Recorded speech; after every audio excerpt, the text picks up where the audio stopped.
Welcome to station WEFUNK, better known as We Funk, or deeper still, the Mothership Connection, home of the extraterrestrial brothers, dealers of funky music, P-Funk, Uncut Funk, the bomb. Coming to you directly from the Mothership. Top of the chocolate Milky Way. The music you hear in the background there is a song called P-Funk, Want to Get Funked Up, from 1975 by George Clinton and the Parliament-Funkadelic. It is one of my favorites, and I think it's a pretty good example of the atmosphere George Clinton and Parliament have created with their music over the last 30 years. George Clinton is an American performer and was the principal architect of P-Funk, which is how the band eventually came to identify itself. Their career started under the name The Parliaments in the 1960s with a number 3 Billboard hit, I Wanna Testify.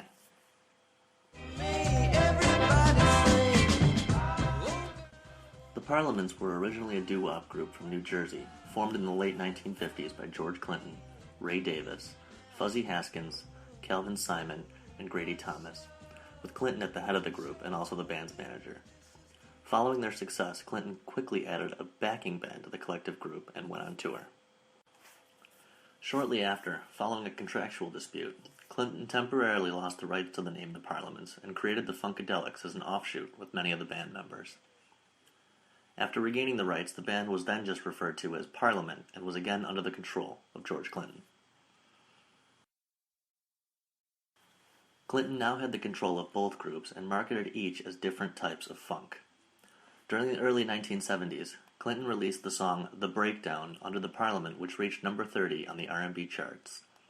But due to contractual problems, abandoned the name Parliament until 1974 and primarily used the Funkadelic. Around this time in the early 70s, the lineup for Parliament-Funkadelic began to change and many key members were added. Among those were keyboardist Bernie Worrell, bassist Bootsy Collins, who was recruited from James Brown's backing band, and also singer-guitarist Gary Scheider.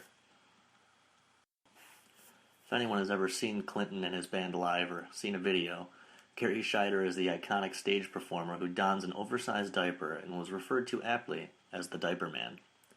He co-wrote many of Parliament's hit songs with Clinton, like Cosmic Slop and One Nation Under a Groove. One Nation Under a Groove is the title track to the album of the same name, released in 1978.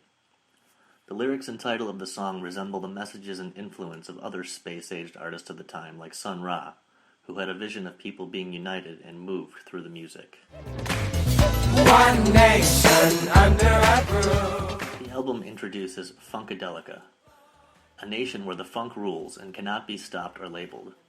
According to its mythology, the people of this place are called Funketeers, led by Uncle Jam, and their mission is to rescue the dance from the unfunky. Many consider George Clinton to be the Neo to Sun Ra's Morpheus. Personally, I think Clinton and the P-Funk had a more mainstream vehicle to promote their message of unity and interstellar space travel. With chart-topping hits and sold-out performances, the message had an opportunity to reach more eardrums. Clinton seemed to continue the alien space narrative of Sun Ra, which is that through the Mothership Connection, which brought them the Holy Funk, African Americans could make the journey to their true home in outer space and live in peace. The desired effect is what you get when you improve your interplanetary functionship.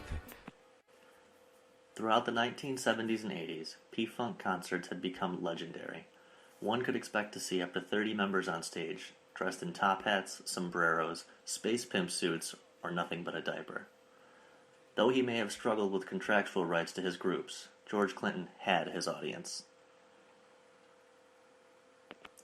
Throughout their albums and concerts, Clinton and the P-Funk had developed their own mythology.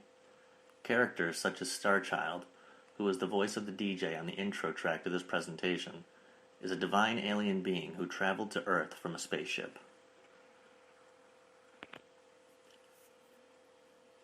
Clinton himself, known as Dr. Funkenstein, the intergalactic master of outer space funk, would often emerge on stage from a giant mothership which was called down by the group members during the performance.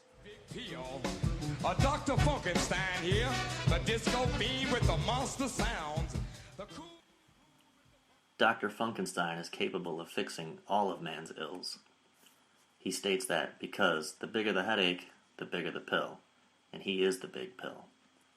He referred to himself as the cool ghoul with the funk transplant, and he was able to better administer his funk to his audience. According to the mythology, Dr. Funkenstein's predecessors had encoded the secrets of funk in the pyramids because humanity wasn't ready for its existence until the modern era. On the first album in 1970, Funkadelic is described as dedicated to the feeling of good. On the second album, funk is said to lead to the kingdom of heaven, which is described as being within. The song Unfunky Dollar Bill describes the unfunky priorities, which all revolve around materialism and consumerism, which have taken over all that is good and true in society. Through all of his legal struggles with his music, Clinton persisted to creating and delivering his message to his audience. Today, referred to as George Clinton and the P-Funk All-Stars, the group consists of many of the same members who have stayed with the collective over the years.